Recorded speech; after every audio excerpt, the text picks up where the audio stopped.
Well, hello everybody. Welcome to another edition of the Missing Lynx post-game live stream podcast thing. I don't have champagne today. The Lynx had a lot of champagne. AI Cheryl Reeve is at it again, just dancing around soda coolers, wine coolers. I don't know what they're called when they are holding champagne, but Benny Hughes from Canis Hoopus joining me again. How's it going, man? I'm great. Now you're making me wish that we had some champagne bottles to pop to celebrate 380 for Coach Reeve there. But you know what? That's okay. It's Wednesday night. We'll just chat about it. We'll bask in her glory, I guess, for the next 35 to 40 minutes, and we'll recap this game too. I mean, it's one of those things where it's like I have a flight tomorrow morning, so I don't want to drink champagne, but also like that's a pretty dope setup. She comes through the door, all the gold drops, the 380 balloons, and then champagne everywhere. Love it. Like, so happy for her. As she said post game, still hasn't fully sank in. She's still kind of overwhelmed by everything that's happened the last couple weeks, which I don't know if I've never been that elite at anything, so I don't know if that's something that just comes with time or if that's something that you ever get used to. But I mean, Benny, I guess just initial thoughts of Cheryl, going out there and setting the record for wins in the regular season and in the regular season and playoffs now. Right. Well, I think first off, it was insane when they're flashing that graphic, and she already had the playoff win one, which is just like kind of bonkers of like, how do you get that one first? You know what I mean? Like, I don't know. I that just doesn't make that just kind of like that's insane to me. But yeah, I just think she's just flat out the best to ever do it, right? Like, I mean, I think that like it was kind of cool. I was kind of hoping for like a full story moment during the game tonight, and you kind of got it like down the stretch there where it was like, I mean, like she coached her ass off, especially in that fourth quarter of like she went with the four bench players and Kayla McBride, and obviously the bench this season has been kind of like the worry spot that we've all been talking about. And Josh Howard needed from the game for the rebounding stuff, but she was like, nope, like we're right this way. This is kind of what has got us back into it and got us on this run in this fourth quarter. And yeah, just kind of rolling that out. And I just thought it was a little bit poetic that like she kind of took that regular season win crown with a pretty quintessential like regular season coaching performance of like, hey, I'm riding the hot hand here. And no matter if that hasn't been the case for all this season, I'm trying to win this one singular game. So I just thought that was a cool microcosm of her whole coaching career, and just like, again, yeah, she's just the best to ever do it. And I don't know what else to say other than that. I mean, the like willpower to sit there and be like, Courtney Williams, you're going to be sitting a large part of this fourth quarter. Maya Caldwell, not your quarter, not your 2-game stretch here. Natasha Howard, sorry, we're going Dorka. And, Nia Coffey, like you've been our glue all season, but you don't have it tonight. And to just like look veteran players and be like, no, we're doing this. And to have the buy-in, I think is what always kind of shocks me, because there's teams where you bench a player of like Natasha Howard caliber or Courtney Williams caliber. I mean, Hamzova was playing in the fourth quarter over Courtney for some of these minutes. Ola Kosu was playing over Coffee. Like, I just am always fascinated by that stuff, because like there's different coaching staff that just they cannot do that, right?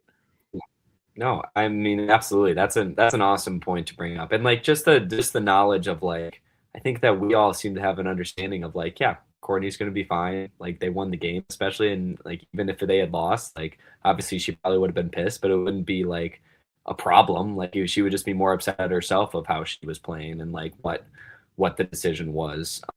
So I just think that, yeah, you're totally right in that. And like a lot of coaches and a lot of systems like can't do that. And that's a really hard thing to get players to buy into, no matter how much people want to just say like, oh yeah, like you should be all about winning. It's like, yeah, well they are, but there is also that aspect to it where you do have to have that system in place. You do have to have that trust, I guess. I think that's probably what it comes back to, is like every one of those players on that roster and everyone pretty much that she's had for 17 years or whatever it's been is like bought into like, yeah, I trust you. I believe that you are doing this because you want to win, and not with me personally. It's like we're just doing this for the greater good of the right here and now. and to have the belief that like, no, the greater good is Hamzova is the point guard. Deal with it, everyone. Like, she's getting 5 minutes in the fourth quarter. Or, I mean, again, Toni gets 23 minutes tonight, second straight 20-minute game, played almost the entire second half again tonight. Like, even from that standpoint of like, no, it's going to be the 31-year-old Belgium player that's closing this one out instead of Maya Caldwell or Natasha Howard or Nia Coffey, who Coffey gets 14 minutes. She had the second least minutes in the game. Like, yes, she had foul trouble, but also like they just completely went away from her for whatever reason, which again, that's the thing that just always fascinates me about these Cheryl Reeve moments where, you know, whether it's last year where Natisha Heideman's closing some games, Court's closing other games, a couple of years ago where it's like Olivia Pupa's in there just hooping out of nowhere. Like, she just has this insane buy-in that, I mean, again, covering college women's sports and the NBA, like there's not a lot of coaches that have that buy-in from everyone top down. Yeah. And I think at least like part of it goes back to just like the belief that they all have that she's going to put them in the best place to succeed, like each individual player, like just the way like you can just see it, the way she like orients and builds that offense out. And does like runs the plays and everything like that. Like they're universal, but they're also like geared towards like, hey, Antonia, Delaere, like where I'm gonna put you in the best spot, we're gonna get you the shots, and I'm gonna instill you with that confidence of like, yeah, you're knocking that corner three down to tie the game with 4 minutes left or whatever it was. Like just like the ability that she has to like just like have the breadth of plays and the breadth of like the offensive scheme. To put our players in the best position to succeed. And no matter who's out there, like if they buy in, like good things happen. And like, I think they all understand that. It's just, I mean, Cheryl mentioned it post game of like, everyone in Belgium should be thanking her, especially, you know, the T-Bolts, because they're sending back a much different Antonia Delaere to go play for their national team. It'll come this fall, late summer, whenever it is, in late August, early September. Like I do Chuck and a couple other people brought up just Dorca's last second three. Oh my god. I mean, she was asked about it post game, and K-Mac laughed, and Dorca was just like, yes, feeling confident, but woof, was that a terrible decision. Oh my god. I literally had to rewind the game because I was like, the shot clock was off, right? I was like, am I going crazy? Like, was I wrong? And then I rewind and I said, I was like, oh my god, like no way she actually took that, you know? But, you know, I guess it goes in and we're all popping champagne instead. But oh my goodness.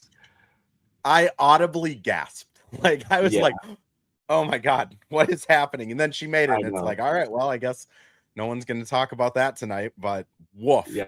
Truckin also brings up Toni is BC 2.0.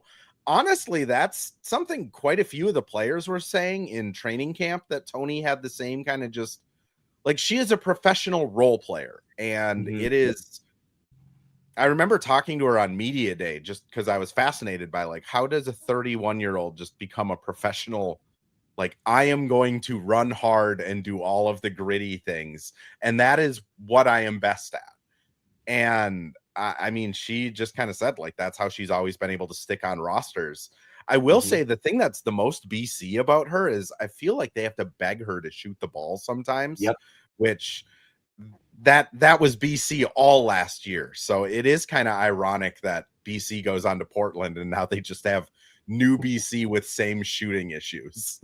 Yeah. And it's not even like the shooting issue. I mean, like, shot looks good. Like, I trust it to knock it down, like, when it's open. But you're right. And that, like, they almost have to, like, pull her aside, be like, hey, like, shoot it, please. Like, we all want you to, because we all know that you could make that at a high clip. So that is a good comp. I honestly, for some reason, just never even, like, that didn't even cross my mind for whatever reason. But there was a moment, especially in the fourth quarter, when that whole bench unit is out, and like I want to test this. You know, this is a working theory, so we'll see if I can articulate this well. But do you think there was almost like a boosted sense of confidence? Like, obviously, like she had a good game and like was playing well, especially in the second half. But like, Do you think there was a boosted sense of confidence because she was out there with like whole bench in it, and then it was K-Mac? Because obviously K-Mac was on fire tonight and she was balling, but like takes a lot of pressure off of everyone else and gets everyone else more open. But do you think there was like almost a more sense of like, no, I got this because like I know that like I'm one of the main options here. Like they want to get me this shot.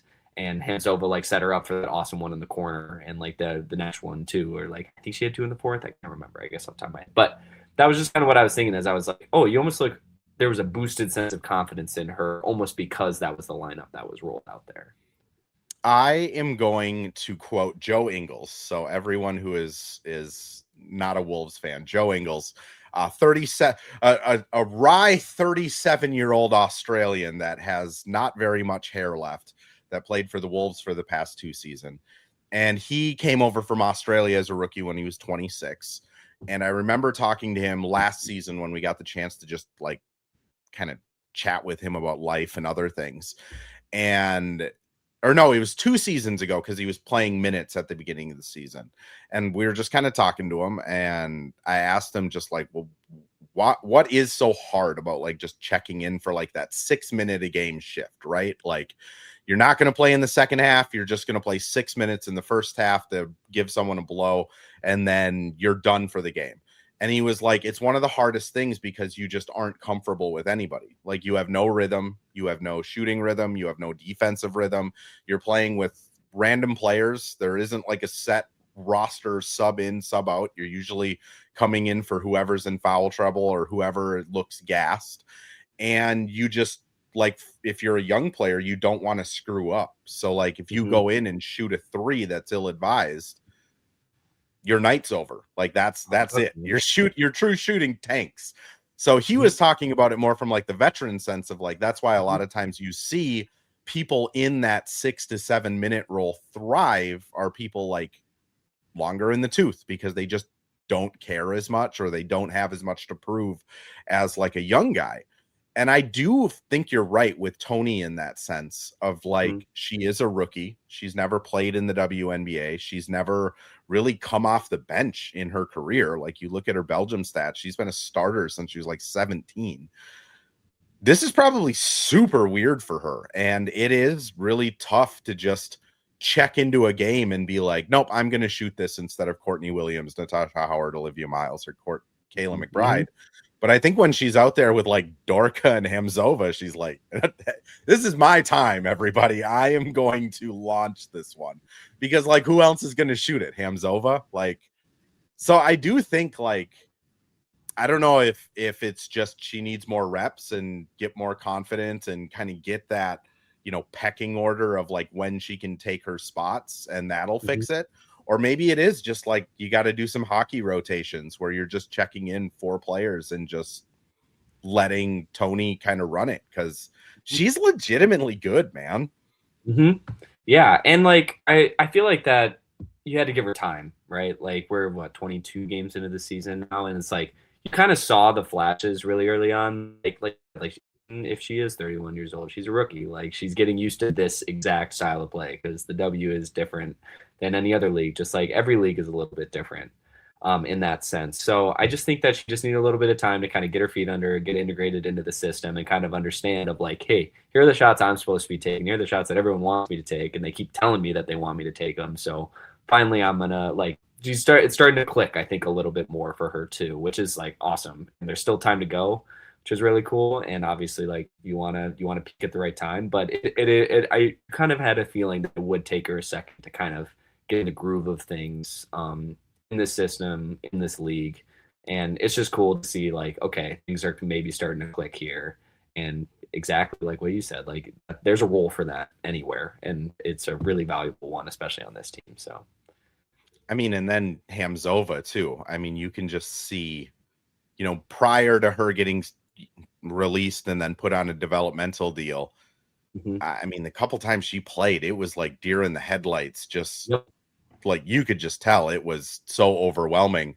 But now she's had some time. She looks more comfortable. She looks comfortable just bringing the ball up. I think one of the like key things from like her first game, I think she got like 8 minutes and it was literally like they would inbound it to her and then she would look for like Courtney or Liv. And it's like, no, you you're the point You're guard. Like, you're the person. Yeah. Go on, go bring it up, please. But it has been fun to watch, which hopefully it carries forward into the next couple of games. I'm not sure if Liv is going to be playing on Saturday. I mean, she was listed as doubtful earlier in the day and then downgraded to out. So maybe a couple extra days and she's good to go. Fee also, I'm going to keep saying it, is kind of any day at this point. She's going to be just wandering out there in the starting lineup. Maybe it'll be New York, but I mean, if Ola and Tony and Dorka can keep this type of production up, like, that's all of a sudden a really good bench. Yep, absolutely. And like, I feel like that's what we've been talking about the whole time. Like, oh, it's coming. And it's obviously like we all kind of had that feeling, but it's nice to see that actually play out that way of like, you know, even if we were doing the optimistic thing of like, well, I mean, obviously that's not optimistic. Like, Fee's one of the best players in the league. So obviously you're going to get better when it comes back. But you know what I mean? Of like, oh, but then this is going to happen. Then this is going to happen because they're already playing well and they're just going to be playing better. It's like, it's usually never that simple. And obviously there's integration periods for all these players. Like you're even seeing that with Dorka. There was stretches tonight where it was like, okay, she's still kind of getting her legs under her in terms of playing. But yeah, I mean, it's a very foreboding bench unit now that has like very varying levels of skill sets, which is really cool. And you can kind of tap into those as needed because they needed Hamzova's ball handling tonight. Like they were really struggling with that. The Sun were picking up at 3/4 court, you know, and forcing them, turning them. They had a really tough time in that first half getting into any offense for them. Probably first 3 quarters, honestly. So it just it just goes to show how good Liv has been because woof, that offense. I do also, just before we go into our first break here, just Ola, like, oh my God, is she just even talk about her? Oh geez, yeah. She is so athletic and physical. Like, she just, every time she has a good game or gets extended minutes, like, I am just like drawn to watching her because she just does stuff that no one should be able to do. Like, she could just move anyone. She's so fast, like turning on her feet. Like, I am convinced she can dunk. I hope at some point Ola just like yams it on somebody in a game. But like, man, she's just so fun. And to get her like in the second round last year, just again, credit to Cheryl, right? Yeah, I was gonna say it all comes back to her, right? But no, yeah, you're totally right. But O board put back right in there, and she forced a jump ball like on pretty much like a dead possession, like miss. Sun got the rebound. She forced a jump ball. She got another O board. I think she missed the layup, but still, it's just like the activity is just almost shocking because it's like, oh, maybe stop because you're gonna like get a foul or whatever, and then it's all of a sudden she ends up with the ball, and it's like, wow, like yeah, you can see it with that, and it's cool to see that motor on a player that's that young and that athletic. You're totally right with that. It's just, she looks like she hurts to play against. And that's probably the biggest comment I can give a player is like, it looks like it would be physically painful to play against them for a long period of time, which, I mean, her peak of her powers, I mean, she's 21. So peak of her powers is probably 6 or 7 years from now when like Fee is 35, which, man, if they can hold on to her and just keep developing her, and you have that as like the next, like you go from Fee and the next person down the pecking order is Kosu. I'm just flabbergasted by this team. I do see a bunch of messages about LaMelo Ball, Timberwolves Summer League. I will be going live at some point tomorrow just to do Summer League things. I'm flying out for Vegas in the morning. Just to be completely clear with people, Lynx Podcast, going to be talking a lot of Lynx here. I will say the LaMelo Ball trade has a billion different things going on with it. Brooklyn, Chicago, Charlotte all have not finalized the trade yet because they're looking to add to it. So until every team finalizes it, and until Mohamed Gaye's no trade exception passes tomorrow afternoon, trade won't be done. So I would not expect Isaiah to play in the Summer League game tomorrow. I would also... Dude, I didn't even think about that. Yeah, I don't know if he's even going to be able to play in the second game on Saturday because every team needs to finalize the trade first. And unfortunately, a second round pick isn't, the end all be all. Benny, I wanted to get that out of the way for the people that are asking. Yes. Gotta respect people swinging through. Absolutely. But I am going to throw us over to a quick ad read. When we come back, I do want to talk Kayla McBride and if they are trying to kill her with these minutes, and then also just get into more Cheryl Reeves of it to close the show. But first, ads. Well, hello. Thank you, Livestream Andrew. This is Ad Read Andrew. And today we have Firehawk Construction and Remodeling, the presenting sponsor for the Missing Lynx podcast. Firehawk Construction and Remodeling strives to inspire people to follow their ideas, working with respect and understanding to create a quality, tailored result. Firehawk Construction and Remodeling, located in Blaine and serving in the North Metro area, is here to help you with your building and remodeling needs. I can say personally, thanks to Firehawk Construction and Remodeling, I have a beautiful deck in my backyard and countless projects that I started, they finished. Get started on your new deck or remodel today by calling Isaac at 763-710-5686. And we're back with another ad read, this time for Pence Homes, the presenting sponsor of Hitting the Hardwood Network. From the best tools and technology to transparency throughout the entire process, Nate Pence and the Pence Homes team is the top choice for buyers, sellers, and is proud to support you and your home ownership goals. Get started today by calling 612-308-1122 or by emailing info@pencehomes.com. So first, because a couple people sent me DMs, I did ask Cheryl if that was in fact her in the locker room dancing.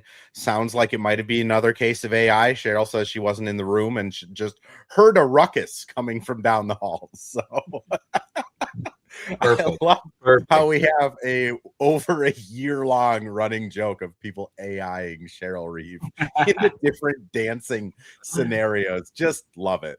Let's talk K-Mac a little bit because some people like Amanda have brought up just K-Mac is a beast. She has played 6 games of 37 minutes and 50 seconds or more, including one game where she went 39-54. I don't know how she does it. Like I don't understand how at her age, I mean, it's not like she plays like a slow brand of basketball. She literally guards the best opposing wing or guard, and then she's running through like 57 screens every offensive play. Like, I don't know how she does this. It's an anomaly to me. Yeah, getting decked all the time too. There's a few ones where I was like, okay, seriously, like we're not gonna call that one. Like, wow. Yeah. I mean, I think first you gotta like give her props for that. And obviously there's the flip side of that of like there's valid concerns to be had, and something like if we're looking in the long term, obviously you don't want it to become a thing where it's like we're exactly halfway through the season, right? After this one. So just gotta like keep that in mind, obviously. But just like first just want to give her props of like how good of shape you have to be in to do all of that. I mean, you think about, like you said, all the screens that she's running of, like I feel like that shooters almost more than any other kind of player have to be in better shape, because if they're running you off the line, like you got to find a way to either get that sliver of space, and the only way to do that, if you sprint around, you dish it back to someone else, you're sprinting around another screen. So it's just impressive, first of all, that she's able to keep her legs under her, guard the best player on the other team, and play these just like long, hard minutes. Yeah, it's again, it's hard to put it in context of just like, you know, in the NBA, they have like the advanced stats where you can see like how many miles someone has run in a game. Yeah. They don't have that in the WNBA yet. So I'm more just airing a grievance that I want that stat, because K-Mac has to be doing, I mean, plural miles in these games of just. Give her a Fitbit, man. Well, let's see. Like, let's just see what she does. I mean, honestly, I might have to bring that up to someone of just like, can we just, for my own knowledge, can she just like get chipped for a game? Because it's just watching her play is just exhausting. I couldn't imagine actually doing it. And then on a night like tonight where she just, you know, casually plays the entire second half with nothing more than just like a water break and a reset timeout. It's just, shout out to K-Mac. Some people are bringing in the comments here of just like, she should be an all-star. She's cheering on the other all-stars when she should be one. Like, yeah, I think K-Mac is right on that bubble this year of like, if a couple people get hurt, I wouldn't be surprised if she gets looped in. I think it'd be tough to look at any team and be like 4 all-stars, but like K-Mac is right there. Her advanced stats and metrics are kind of obnoxious. Yeah, no, I completely agree. It is kind of a shame she isn't, but I see a comment in there of like, maybe it's all right that she'll get a break. And I feel like that you hear that a lot. Is that like Kevin Martin? I don't know why I'm bringing up Kevin Martin on Lynx podcast, but didn't he always say that? He's Kevin like, Martin did say that. I'm good. Like, I don't need to be an all-star. Like, I'll take my break to Cabo or whatever for the week. But yeah, you're completely right. Of like, it'd be awesome to see her there. She totally deserves it. But yeah, I think that it would be okay if she got a break too for our own sake. I also like, I was thinking about it during the game today of just like her timeline. Like, she finished playing for the Lynx, pretty much immediately went overseas to play for Turkey, Fenner, and kind of do a little like PR tour over there, because I think she kind of knew that this might be her last season over there. Comes back to negotiate her contract, ruptures her eardrum on the plane, finds out she can't travel at all, and then she's just been in Minnesota since. Like, she hasn't even like gone home since, I don't know, last April. Like, she needs some time off. Yeah, give her a break, man. Good God. Yeah. I mean, like, I feel like on the list of like just like really awful injuries that I never want to have, a ruptured eardrum is definitely up there. You know what I mean? Like, that just sounds really awful, not fun at all. And I think that did that bleed out? I feel like that she wasn't like, at least shooting wise, wasn't up to her usual standard to start the season. You got to think that at least that was part of it. But just to see her like every single night playing that amount of minutes, defending the best player on the other team, like, it takes it out of you. So it's like, no matter if it was like, oh, it's not as good as you think it should be, or that she has been at, like, one, she's kind of risen back to her usual level shooting wise, at least recently, and also she's doing all of this kind of coming off of that break, like what you're talking about, coming off of that injury, stuff like that. It's just like that's just insane. It just is. Raheem brings a good point. So she gets a break for the All-Star. She's also not playing for Team USA, so she'll get another week and a half break in September, which honestly, like, that usually benefits old teams. Not that the Lynx are like a super old team, but like, you look at like Nia, you look at Tosh, you look at Fee with the ankles. I'm assuming Fee might join Team USA late, but I don't think it'd be the worst thing if she didn't. Court, K-Mac, like, I do think it has the potential, this break in August, September, to help the Lynx like quite a bit more than some of these other teams. Yeah, I wonder, just what are your thoughts on that? Because I haven't really thought about that. Like, Lynx are going to be getting a 5-day break for All-Star and then another like week and a half break in September. That's going to be very nice. Yeah, I haven't honestly thought about that either. I feel like the only breaks that I've been looking up are like the ones that are soon to see kind of like potential Fee return date. So I haven't even looked that far ahead, but like, you're right. That is huge. I think especially like the second one I've on that list, Howard, because I feel like that she was playing a ton of minutes, especially earlier on in the season. I don't know if I haven't really looked at just the minute totals from the last 10 games or so, but I remember like kind of clocking that earlier on in the season. Maybe from like game 10 to 18 or whatever, where it was like, okay, she's kind of been very far up there in terms of minutes, and it would be nice to kind of be able to wean that off a little bit, get her at a little bit lower minute total just to kind of save some of that for later. But you're also kind of in a luxurious position now where you've had that awesome start playing these hard minutes. It's like the worst spot that you could be is like playing all of these players a ton of minutes and then being like, 4 games above 500. And so then you still have ground to make up. They've done a great job of putting themselves in a spot now where it's like, okay, as we kind of go on this like stretch of the season, knowing that we have these breaks coming up too, they can kind of, play a little bit longer minutes, knowing they have these breaks, but also like positioning themselves so that they are in a great spot in playoff time. So, and just again, you think about like last season compared to this season, where it's like last season, Fee is essentially broken for the second half of the year after that Aces game, and we're kind of wondering when she's going to come back. Does it even make sense to bring her back? I think Courtney ended up disclosing she had a hand thing towards the end of the season. Lan obviously wasn't herself in the playoffs. Yeah. Like that, just injuries and health, kind of the wheels fell off at the end of the season. I mean, this year it's, if the wheels are falling off at the end of the season, like enjoy your 2-week break. And if they can, I mean, you also look at it of if they can build a big enough lead to where they come back from that, and it's just, you know, run out the starters for the first half and let the development players play.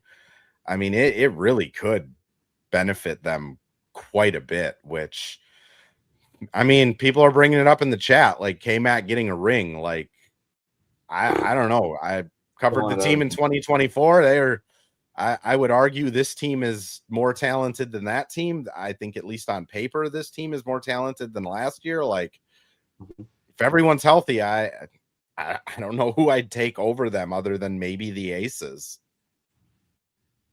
Yeah, I mean, legitimately, and especially like getting back, like, I mean, you see it in the title there, like New York is next, right? Like, I feel like New York, Las Vegas are the two that you're keeping your eye on, not only just because they're really good. You kind of see the kind of size deficiency that the Lynx have had, at least against those teams. And you even kind of saw it tonight for stretches too, where Connecticut does have some bigs that can really like punish you on the offensive glass. And if they were really going for it, and those teams know that too, and they have obviously a lot more skill than like Connecticut, or I would remind me of like the Washington game too. It seemed very similar. So people know that about the Lynx, and they know that they can, at least if they have the personnel for it, can generate those extra offensive possessions. So it's really nice that the two players that you're getting back are also fours, you know, and are also bigs who are good rebounders. So that's going to be something that I'm kind of clocking of like, all right, we're getting a lot of size back here, because it's really like, I mean, obviously Niakoff is a true four, but like, I mean, Natasha Howard is kind of pulling more than her weight on the rebounding part. So yeah, that's just something that I'm definitely watching out for, of like the size integration, which should help them out a ton. So just catch you come out and chat a little bit here. Katie asks, is Tasha's hand okay? She's wearing a thumb brace. She's been wearing that for like a month now. I don't know if it's just jammed a finger and is, yeah.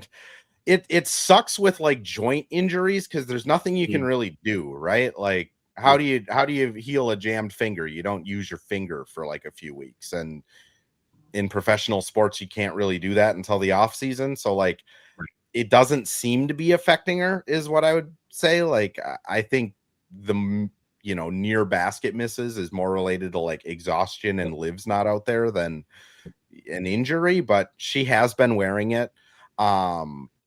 Couple people have brought up the just the roster flexibility, or what's going to happen with this roster. 2 did get released yesterday. The Lynx do currently have a developmental roster spot open, so I'm kind of assuming they're just going to let 2 clear waivers and sign her back to that development spot. I don't have any inside information. I just think, you know, 2 is the person that does the handshakes and the high fives and everything at the end of the entrance tunnel. That person's valuable. She's a very nice human. Like, I would be a little, my eyebrows would go slightly askew if they just like let 2 walk for, you know, whatever. That being said, by waiving 2, they do have 1 open roster spot that they have to fill by, I believe it's Friday evening. They get 72 hours, and then they still have the Emma Chikova injury exemption that they can pull at some point and then sign somebody to that spot. So if 2 doesn't come back, that means they have essentially 3 roster spots that they can fill throughout the rest of the season. If 2 does come back, gives them 2 roster spots. But Benny, any thoughts on that? Like, where do you think this team needs help at this point, I guess? Yeah. I mean, I think that it really does go back to, I mean, you look at the Olivia Miles injury, you know, has been out the last couple of games, and the Kayla McBride minutes load that we were just talking about. Like, I would just kind of look more towards that side of things. Also knowing that you are getting this front court help back. Like, obviously I feel like that front court depth was a little bit more needed early in the season. Indoor were out for a little while, but now that they're kind of on the verge of coming back, I would kind of more look towards that backcourt help. again, just to like be able to give K-Mac a rest and make sure that you're not rushing Olivia Miles back, which I don't think they'll do, obviously. But I would kind of be looking more toward that side of things. But again, oh yeah, Julie Vanloo, that's a good name.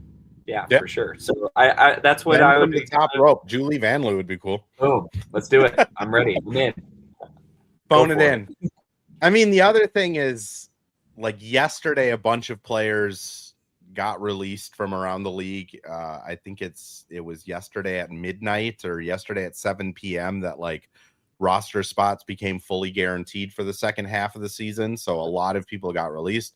I would expect, honestly, another wave of that at some point because people are going to want some of those players that got released.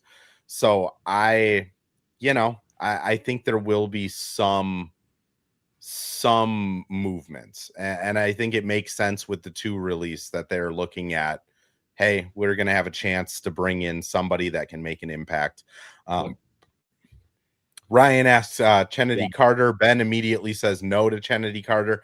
I don't know enough about her. I think it's odd that she has been released under mysterious circumstances everywhere she's gone. Yeah. That's just weird to me.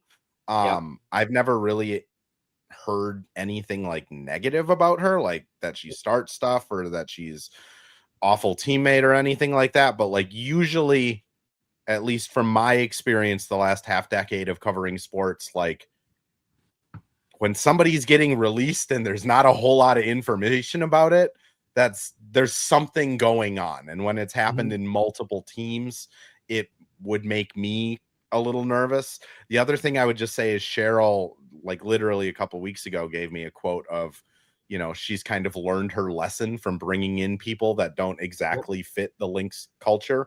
So if there is anything with Carter, I would expect that Cheryl probably has sussed it out, and that's just how it's going to be. It's Raining Hen says she's messy online. Boxton says not a Cheryl Reeve player. So that might be as easy as it goes. I did want to close the show here, though. Just favorite Cheryl Reeve moments.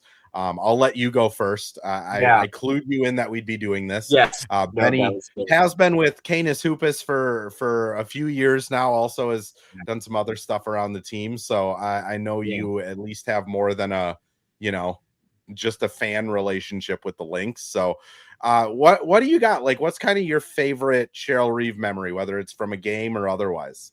Yeah, for sure. I would say, like, I was thinking about this, and a few moments came to mind, and they all kind of fit around a theme of like commitment to the bit. And I say that, like I was just like, I wish there was a better word, but I'm also like, you know what I'm talking about. Everyone can understand what I'm talking about. Where you're like, and I think in order to do her job, especially like being both the coach and VP basketball operations, but either one, like, and you can speak to that for anyone. It's like you have to have a commitment to a certain like pillars of things that that you can establish and that you stand by no matter what anybody else says.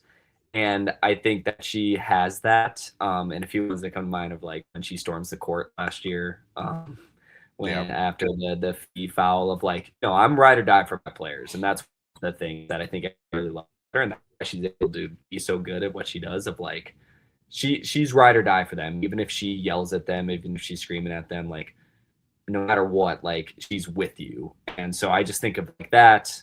I think of like all the T-shirts that she wears under her blazers of like really advocacy or that not advocacy, but you know what I mean, like the advocacy T-shirts of like different causes that she wants to promote, which I think is really cool. Of like, I'm committed to this. I'm on TV. A bunch of people are watching me. Like, I'm gonna promote this because I think that this is right. So I think that's really cool.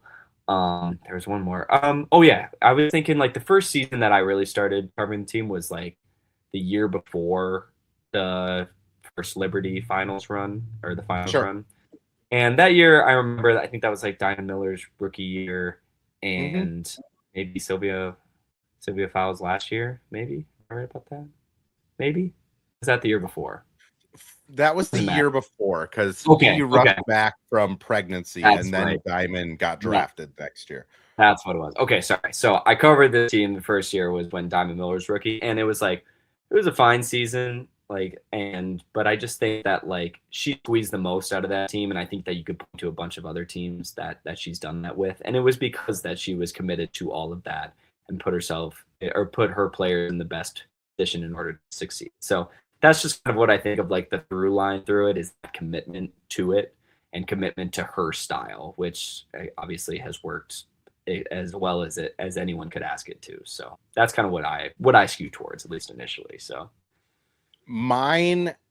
so with me, it was just like I've said on this pod before, like when Maya Moore retired, I was just kind of out on the Lynx. Like I was in nursing school and just didn't have a ton of time to like watch the Lynx, and two, it's like, all right, so the Michael Jordan of the WNBA is just like retiring to be an even better human being. Like I gotta focus on my own life. This is obnoxious. The standards are too high right now. Like I gotta literally, like I gotta figure this out. Like what am I doing? But when I think it was someone from the Lynx reached out to Zone Coverage and was like, hey, would you guys have any interest in covering this?